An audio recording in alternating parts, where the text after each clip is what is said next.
اپنے شوہر کے لیے راستہ کرو، اپنے آنکھوں پہ راستہ کرو۔ غیر مرد کے سامنے تو اپنی آنکھوں میں سرما لگا کر بھی غیر مرد کو نہیں دکھا سکتی۔ اللہ کے محبوب فرماتے ہیں جب میں معراج پر گیا ایسی عورتوں کو دیکھا ان کے پستانوں کو باندھ کے جہنم میں لٹکا رکھا ہے۔ نبی پاک فرماتے ہیں میں نے دیکھا ایسی عورتیں جن کے پستانوں کو باندھ کے جہنم میں لٹکا رکھا ہے۔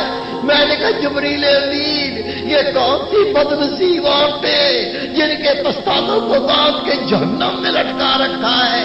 اللہ کے فرشتے نے جواب دیا یا رسول اللہ یہ وہ عورتیں جو اپنے آپ کو راستہ پہ راستہ کر کے غیر مردوں کے سامنے جاتی تھی، اللہ نے یہ جہنم کا عذاب ان عورتوں کے لیے پسند فرمایا۔